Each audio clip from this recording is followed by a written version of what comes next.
Matahari kita kenapa tuh? Ada yang bilang mataharinya lagi ngamuk, tapi maksudnya apa ya? Emangnya kita perlu takut? Iya, kali ini kita perlu takut. Cahaya matahari yang terlalu banyak kurang bagus bagi kita. Sinar ultravioletnya berbahaya untuk kulit. Makanya, manusia telah mengadaptasikan spektrum pigmentasi kulit. Semakin banyak cahaya matahari yang ditangkal, semakin banyak juga pigmentasi yang kita perlukan. Topi lebar dan tabir surya ber-SPF tinggi, bebas minyak juga bisa ngebantu, terutama bagi orang berkulit cerah. Lalu gimana ya bumi kita bakal mengantisipasinya? Nah, terlebih dulu kita perlu bikin estimasi yang pas mengenai matahari yang ngamuk ini. Matahari memasuki siklus aktif, tenang dan aktif lagi tiap 22 tahun dan pasang surutnya terjadi tiap 12 tahun. Penyebab kejadian ini masih belum diketahui dan cuma terjadi begitu aja. Mungkin memang ada alasannya sih, tapi para saintis belum bisa mastiin. Yang mereka tahu, tiap siklusnya dibarengi dengan pergantian kutub magnet matahari. Peristiwa ini cukup bikin kaget, apalagi kutub magnet bumi nggak pernah kebalik selama 600.000 tahun terakhir. Belakangan ini, matahari terlihat sangat tenang dan kondisi terkalemnya udah berlangsung lebih dari 100 tahun yang lalu. Kondisi ini juga bikin kita bertanya-tanya. Siklus aktif, tenang, dan aktifnya telah berubah jadi aktif, tenang, dan tenang lagi. Itu pun masih berubah-ubah. Tapi aku mau ngebocorin soal prediksi kondisi matahari dalam beberapa tahun ke depan. Sebutan tenang, aktif, dan ngamuk ini ditentukan dari jumlah radiasi energi tinggi yang terlepas. Dan untungnya cahaya tampak pada matahari nggak banyak berubah, sehingga kita bisa terhindar dari masalah serius. Kalau matahari 6% lebih redup, bumi akan membeku. Tapi kalau cahayanya 6% lebih terang, bumi akan terbakar. Cara termudah untuk nyari tahu aktivitas matahari adalah dengan mengamati bintik matahari. Semakin banyak bintiknya, maka semakin tinggi aktivitasnya. Diagram kupu-kupu bisa melacak aktivitas bintik matahari tiap 12 tahun. Caranya dengan nunjukin proses hilang dan munculnya bintik matahari secara berkala di berbagai bagian matahari. NASA memprediksi matahari tengah memasuki siklus tenang seperti siklus sebelumnya, tapi kelihatannya juga nggak begitu. Saat ini, matahari kita memasuki siklus ke-25. Siklus 12 tahunan ini dicatat pertama kali pada tahun 1755. Dan siklus aktivitas matahari ini diperkirakan akan mencapai puncaknya pada tahun 2025. Jumlah bintik matahari yang terlihat telah melampaui perkiraan NASA. Jadi kelihatannya siklus ini nggak akan tenang. Bumi diprediksi akan mengalami radiasi ledakan matahari superaktif selama beberapa tahun ke depan. Di awal Februari tahun ini, 40 dari 49 satelit komunikasi SpaceX di atas atmosfer bumi hancur lebur oleh ledakan matahari, angin surya, atau gas plasma elektromagnetik berkecepatan tinggi dari matahari telah menekan atmosfer bumi hingga menyebabkan satelit Elon Musk kehilangan integritas orbitnya, kemudian jatuh lagi ke bumi. Bintik matahari memang kelihatan hitam, tapi sebetulnya nggak gelap. Hanya saja nggak seterang permukaan matahari.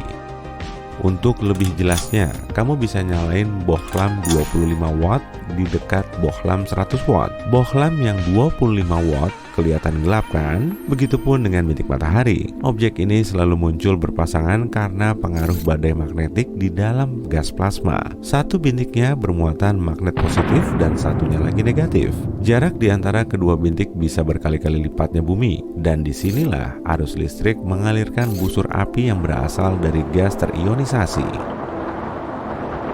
Suar matahari juga nggak kalah penting. Ledakan elektromagnetik kuat ini punya keterkaitan dengan bintik matahari. Saat gas plasma matahari yang super panas itu terus berpilin, garis medan magnet pada bintik matahari juga ikut berpilin. Lalu, setelah garis ini patah, ledakan kuat akan melepaskan radiasi sinar X dan sinar gamma dalam kecepatan cahaya. Gas kasat mata juga ikut terlepas. Suar matahari punya sistem klasifikasi berdasarkan kekuatannya. Yang paling berbahaya adalah suar matahari kelas X. Jenis suar ini bisa mematikan radio di seluruh dunia, serta membahayakan satelit, para astronot, dan penumpang pesawat di ketinggian. Suar matahari kelas M menghasilkan aurora cantik di kedua kutub bumi. Sedangkan suar matahari kelas C nggak menimbulkan efek berarti, tapi suar matahari nggak termasuk ledakan paling besar di permukaan matahari. CME, singkatan dari Coronal Mass Ejection atau lontaran massa corona, jauh lebih masif dan lebih berbahaya kalau sampai mengarah ke bumi. Jadi singkatnya, lontaran massa corona adalah ledakan yang berasal dari korona matahari. Ledakan ini melepaskan jutaan ton gas terionisasi panas dari korona. Kata korona sendiri berasal dari bahasa Latin yang berarti mahkota. Bagian ini berupa lapisan tipis gas terang di sekitar permukaan matahari. Korona matahari jauh lebih panas dari permukaannya. Suhu permukaan matahari berada di kisaran 5.550 derajat Celcius, sedangkan suhu koronanya sekitar 555.500 sampai 1.111.000 derajat Celcius. Kok suhu korona matahari jauh lebih panas ya? Memangnya proses apa aja yang berlangsung di situ? Para saintis masih perlu mendalaminya. Teori terbaru menyatakan panas corona disebabkan oleh gelombang bunyi dan reaksi nuklir matahari bisa menghasilkan banyak bunyi.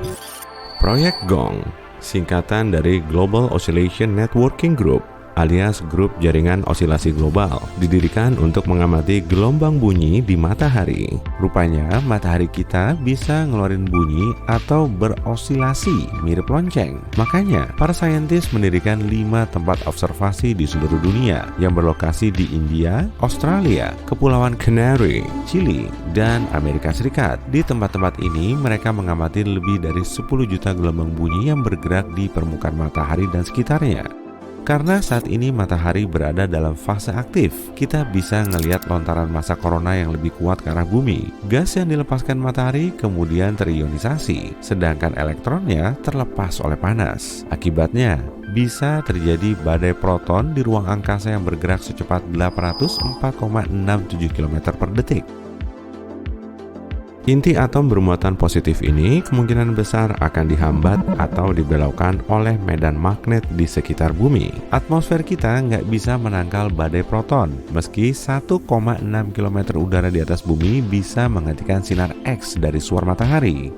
Angin partikel cuma bisa dihentikan oleh magnetosfer bumi. Aurora cantik di sekitar kedua kutub magnet bumi bisa aja muncul. Bahkan kemungkinan besar akan meluas sampai ke garis lintang tengah saat bumi melintasi pelepasan massa corona. Amerika Serikat baru aja meluncurkan probe antariksa menuju korona matahari. Area ini bisa meluas sampai berkilo-kilometer. Bahkan Parker Solar Probe telah menjelajahi permukaan matahari sejauh 6.276.442 km atau sekitar 1/10 kalinya jarak matahari ke Merkurius. Meski terpapar suhu setinggi 1.315,5 derajat Celcius, probe ini tetap berada pada suhu ruangan. Pelindung panas dari komposit karbon setebal 11,43 cm mampu melindungi teleskop dan magnetometer di dalam probe. Semua perangkat ini digunakan untuk mengukur intensitas angin surya. Kelima antena yang mengarah ke gas corona terbuat dari alloy yang bisa menahan suhu ekstrim.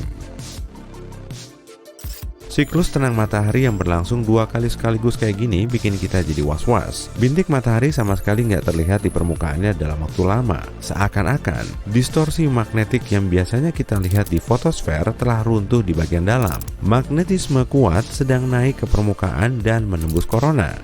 Pusat Nasional Riset Atmosfer di Boulder, Colorado, Amerika Serikat memprediksi siklus matahari ke-25 ini akan jadi salah satu siklus terkuat. Siklus matahari sebelumnya sangat tenang dan cuma ada 116 bintik matahari yang terlihat, padahal rata-ratanya berada di angka 170.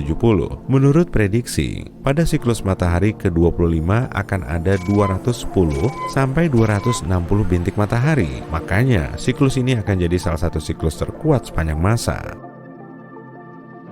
Kita akan kehilangan lebih banyak satelit karena angin surya bertiup lebih kencang. Selain itu, jaringan listrik kita akan mengalami kelebihan daya saat puncak badai proton pada tahun 2025. Artinya, akan terjadi gangguan layanan internet ketika proton bermuatan positif melewati kabel dan trafo hingga mengalirkan daya berlebih.